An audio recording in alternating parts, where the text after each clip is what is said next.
How's your small talk? Sharon Horne-Ellstrom here, and our idiom, our expression today is small talk. This expression's been around for a long time. People have done it for centuries, but a gentleman by the name of Bronislaw Malinowski studied it in 1923. He actually started to specifically study small talk, the importance of small talk, why we use small talk. Psychologists and other people studied small talk because some people believe small talk is a waste of time. Introverts tend to think that small talk is, per a psychologist named Lori Helgo, they think that it's superficial and that it actually ruins relationships between people because although it's a great conversation starter or a conversation opener, it's not a deep conversation. You're not really getting to know people. People aren't being open and honest about who they are and what's important to them when it comes to small talk. But small talk, they've actually done scientific studies to prove whether small talk is a good thing or small talk is a bad thing. And what they've realized is, like anything else, it's pretty much a neutral thing. It depends how you use it, whether it's a good thing or a bad thing for you. We all need to build relationships, and one of the first steps of building relationships is communicating with other people. And you don't jump right into the deep philosophical subjects of life when you first meet people. You want to have some banter, some chatter, share some gossip, share some information. It wants to be light and casual at first, and then as the relationship deepens and it's somebody you want to get to know better, you talk about deeper topics and deeper conversations. But to start off, things like, oh my gosh, everybody can talk about the weather, right? Your location, your venue, shows, movies, theater, things that you're interested in, hobbies, art, food, cooking, restaurants are always a good topic of conversation.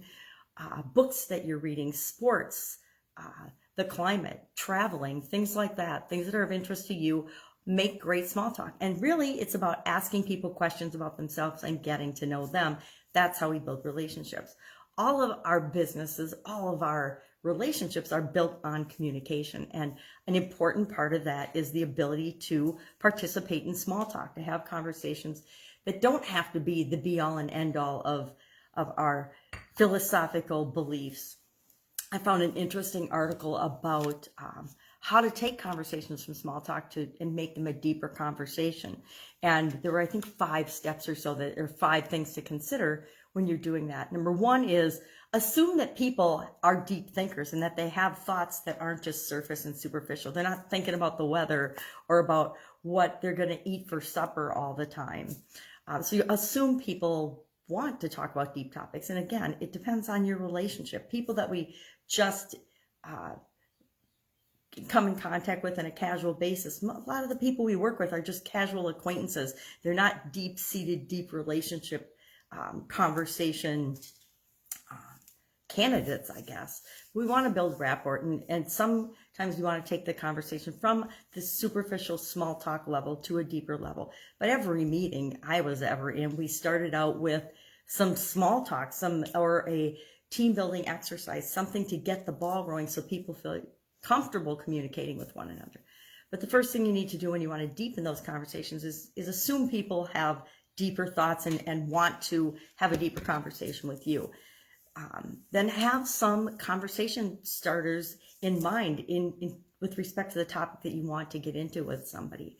Ask questions about the topic or a specific process or something that you want to learn more about.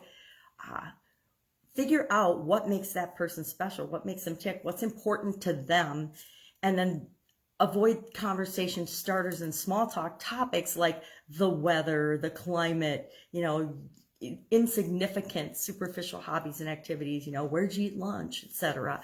Skip those topics and avoid those conversations. Go to and ask questions about topics from a deeper level.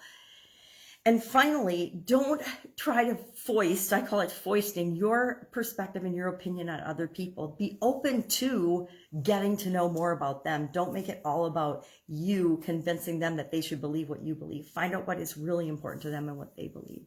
And that's how we create deeper relationships in our business and in our life. Love to know your thoughts about small talk. Some of us are not so loving of small talk. We want to just get directly to the point and get the job done.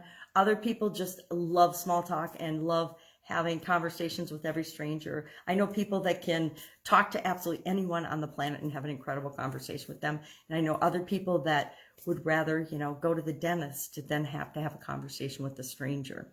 It's our topic for today. Go out and make it an absolutely amazing day. I will be with you tomorrow with another interesting idiom. What does it mean? Where does it come from? And how might you use it in your business and your life right now? Have an awesome day.